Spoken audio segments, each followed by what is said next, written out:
सरताजपुर गांव में घूंघट राम नाम का एक बूढ़ा आदमी रहता था। घूंघट राम के परिवार में उसके साथ उसके 2 बेटे कलुआ और बिलुआ रहते थे। कलुआ की उम्र 10 साल है और वो बात करते हुए थोड़ा हकलाता है। बिलुआ की उम्र 11 साल है। कलुआ और बिलुआ को माँ का प्यार नसीब नहीं हुआ था। उनकी माँ उन्हें छोटी उम्र में ही छोड़ भगवान के पास चली गई थी। घूंघट राम ने कलुआ और बिलुआ की परवरिश में कोई कमी नहीं रखी थी। ए कलुआ, बिलुआ, तने किधर तो आ रहे? जी पिताजी, बताइए, कुछ काम है तो अभी कर देता हूँ। हाँ पिताजी बोलिए, ये हकला क्या काम करेगा? मैं हूँ ना, आप मुझे बताइए। देख बिलुआ, कलुआ तेरा छोटा भाई है और तुम दोनों हमेशा मिलकर रहो, मैं यही चाहता हूँ। और इसके हकलाने का मजाक अगर तुम ऐसे ही उड़ाते रहे तो गांव में बाकी सब भी वैसा ही करेंगे, समझे? तुम दोनों भाई हमेशा प्यार से रहो, समझे? माफ कर दीजिए पिताजी, आगे से ऐसा नहीं होगा। बिलुआ अपने आप को कलुआ से बहुत होशियार समझता था, लेकिन कलुआ अपने भाई की सारी बातें मानता था। दोनों बच्चे वहाँ से चले जाते हैं। पता नहीं मेरे बाद इनका क्या होगा, राम ही जाने। 10 साल बाद कलुआ और बिलुआ के पिताजी का देहांत हो चुका था और आज उनके घर, जमीन, जायदाद सबका बंटवारा हो रहा था। घर के आंगन में कुछ लोग इकट्ठा थे। एक चारपाई पर मुखिया जी हुक्का पीते हुए दिखाई दे रहे हैं। देखो कलुआ और बिलुआ, तुम्हारे पिताजी घूंघट राम जी की ख्वाहिश थी कि मेरे बच्चे मिलकर रहें। सारी जमीन और जायदाद दोनों में बराबर बराबर बांट दी गई है। अब बाकी बचा है आंगन में लगा ये आम का पेड़, एक घड़ा, एक चद्दर और वो बंधी एक गाय। इनको तुम दोनों आपसी सहमति से मिलजुल कर इस्तेमाल कर लेना। जी मुखिया जी, धन्यवाद आप सब लोगों का जो यहाँ सबने अपना वक्त दिया। अब चलिए, ज्यादा समय बर्बाद मत करिए। इस बिलुआ को कभी अक्ल नहीं आएगी। बड़ों से बात करने का रत्ती भर लिहाज नहीं है। मुखिया जी, मैं भाई की तरफ से माफी मांगता हूँ। आप लोगों का शुक्रिया। कलुआ, बस तेरी वजह से आ भी गए, वरना इस मुंहफट बिलुआ से भला हमें क्या लेना। चलते हैं, चलो सब लोग भाइयों। हाँ हाँ, चलो चलो। सब लोग वहाँ से चले जाते हैं। अरे ये तो घूंघट राम जी का मेल भाव है, इसलिए आ गए, वरना कौन उस बिलुआ से बेइज्जती करवाने आएगा। लोगों के जाने के बाद देख कलुआ, जो सामान बचा है उसको कैसे इस्तेमाल करना है बता देता हूँ। बाद में कोई लड़ाई नहीं चाहिए, ठीक है? जी भाई, आप जैसा ठीक समझे। ये जो चद्दर है इसको दिन में तू इस्तेमाल कर लेना और रात के वक्त मैं करूंगा, ठीक है? ठीक है भाई, मंजूर है। और ये जो घड़ा है इसको दिन में मैं इस्तेमाल करूंगा और रात में तुम।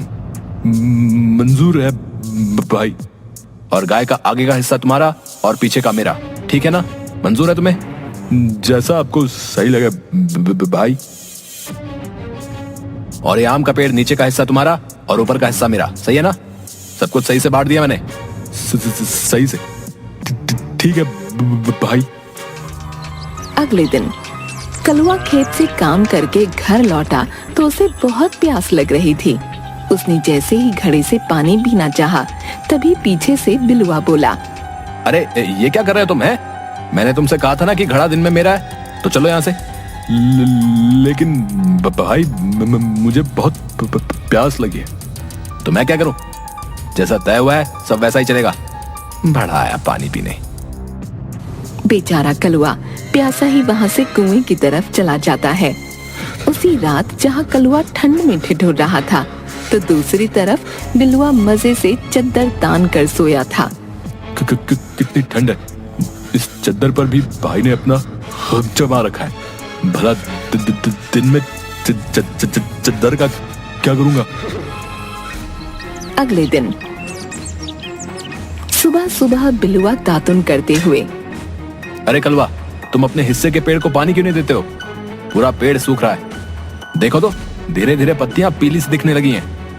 हाँ भाई, पानी देता तो हूँ, रोज देता हूँ, बस कुएं पर ही जा रहा था। बेचारा कलुआ कुएं से पानी लेकर आम के पेड़ में डालता है और उसके बाद गाय के लिए चारा लाता है। जैसे ही कलुआ गाय का दूध निकालने लगता है, तभी बिलुआ उसे कहता है, अरे महानुभाव, कहाँ चल दिए बर्तन लेकर? हैं? गाय का पिछला हिस्सा मेरा है, समझे?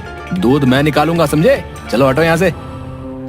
एक दिन कलुआ बहुत उदास होकर गांव के तालाब के किनारे बैठा था। तभी गांव के मुखिया जी वहां से गुजरे। उन्होंने कलुआ को उदास देख उससे बात करनी चाहिए। अरे कलुआ, कैसे हो भाई? हैं?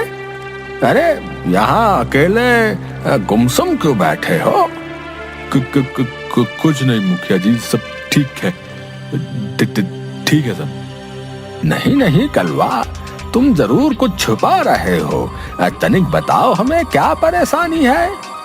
क्या बताऊं मुखिया जी, भाई हर तरफ से मुझे दबा रहा है।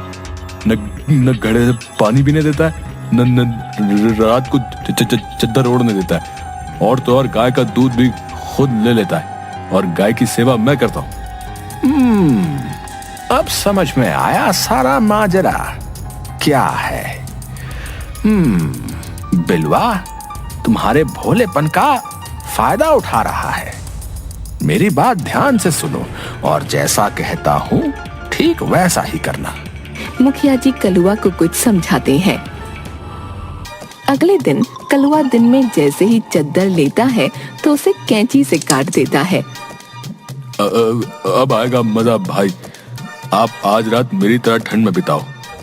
रात के वक्त जब बिलुआ सोने लगा और चद्दर ओढ़ने की कोशिश की, तब उसका पैर चद्दर के आर पार हो गया। अरे ये क्या है? किसने किया ये सब? कलवा, ओ कलवा, इधर आओ जरा। ये चद्दर तुमने फाड़ी है? क्यों किया ऐसा, बताओ? अरे भाई, दिन में चद्दर मेरी थी, जो मन में आए करूंगा। आपको क्या, मैं रोज ठंड में सोता हूँ, आप भी आज से मेरे साथ बिना चद्दर के सोइए। अच्छा ठीक है, कोई नहीं, देख लूंगा तुझे। बहुत बोलने लग गया ना तू। वह गुस्से में तिलमिलाते हुए सारी रात ठंड में ठिठुरता रहा। उसी रात को कलुआ ने घड़े में भी एक छेद कर दिया और चुपचाप अपनी चारपाई पर सो गया। अगले दिन सुबह, कलवा, ये घड़े में छेद कैसे हो गया? अब मैं पानी कहाँ से पीऊंगा? हैं? ये सब भी उस कलवा का किया धरा लगता है। कलुआ दीवार के पीछे से सब देखकर हंस रहा था। अब मजा आया भाई को। अभी तो आगे आगे देखते जाओ कि क्या होता है। उसके बाद बिलुआ झट से बर्तन उठाकर गाय की तरफ जाता है। अभी दूध पीकर ही काम चला लूंगा, इस कलवा को बाद में देखता हूँ। इतना बोलकर बिलुआ गाय के नीचे दूध निकालने के लिए बैठ जाता है। तभी कलुआ वहाँ आ जाता है और गाय को तंग करने लगता है। कलवा, ये क्या कर रहा है? दिखता नहीं क्या है? मैं दूध निकाल रहा हूँ, गाय बिगड़ गई तो? अरे भाई, मैं तो बस गाय के आगे के हिस्से को छू रहा हूँ, जो मना है कर सकता हूँ, तुम्हें इससे क्या? इतने में गाय जोर से लात मारती है और बिलुआ दूर जाकर गिरता है। कलुआ झट से वहाँ से भाग जाता है। अरे मर गया रे, सारी हड्डी पसली तोड़ दी। इस करम जले हकले कलुआ को छोड़ूंगा नहीं। बहुत दर्द हो रहा है। दोपहर होते ही बिलुआ आंगन में लगी चारपाई पर बैठा हुआ। बहुत जोरों की भूख लगी है, क्या करूं?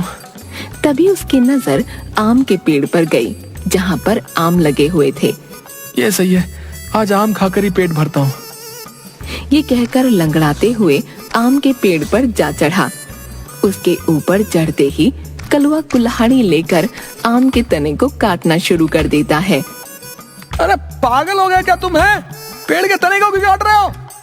मेरे हिस्से का तना है, जो मर्जी करूंगा, तुम्हें क्या है? आम तो मुझे खाने नहीं देते तुम। बिलुआ डर के मारे झट से पेड़ के नीचे आ जाता है। देख कलवा, आज तो तुमने हद ही कर दी है। अब इस बात का फैसला तो मुखिया जी ही करेंगे कि क्या गलत है क्या सही। चलो मुखिया जी के पास। हाँ ठीक है, चलो। दोनों मुखिया जी के यहाँ पहुँचते हैं। अरे कलवा बिलवा, तुम दोनों आज यहाँ, सब कुशल मंगल तो है ना? मुखिया जी, 100 बात की एक बात, ये कलवा अपनी जुबान का पक्का नहीं है। बंटवारे के बाद कुछ चीजें हमने अपनी आपसी सहमति से प्रयोग में लाने की बात की थी। मुखिया जी कलुआ और बिलुआ दोनों की बात अच्छे से सुनकर बोले। देख बिलवा, कलवा का जो हिस्सा है वो उसका जैसे मर्जी प्रयोग कर सकता है, चाहे वो गाय का हो या आम के पेड़ का। ये सब सुनकर बिलुआ को अपनी गलती का एहसास हो गया। मुखिया जी, मुझसे गलती हो गई। मुझे अपने छोटे भाई के साथ ऐसा व्यवहार नहीं करना चाहिए था। देखो बिलवा, तुम दोनों अगर मिलजुल कर रहोगे, आपसी प्रेम भाव बनाकर रखोगे, तो सब तुम लोगों की इज्जत करेंगे।